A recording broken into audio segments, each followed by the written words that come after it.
స్థాయిలో పరిశీలనలో ఉందండి. Thank you. శ్రీమతి గౌతు శిరీష్ గారు. ధన్యవాదాలు అధ్యక్ష. గిరిపుత్రుల జీవన శైలిని, వారి విధానాన్ని, వాళ్ళ ప్రాంతాల అభివృద్ధిని ఉద్దేశించి ఏర్పాటు చేయబడిన ఇంటిగ్రేటెడ్ ట్రైబల్ డెవలప్మెంట్ ఏజెన్సీస్ అధ్యక్ష.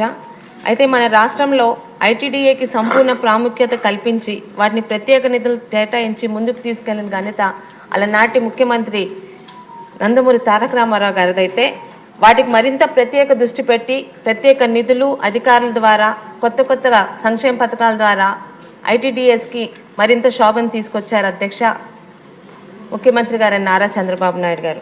అయితే 2019లో అడ్డగోలుగా జరిగిన జిల్లాల విభజనలోని శ్రీకాకుళం జిల్లాలో 8 నియోజకవర్గాలు ఉన్న శ్రీకాకుళం జిల్లాలో ఈరోజు ఐటీడీఏ లేకుండా పోయింది అధ్యక్ష.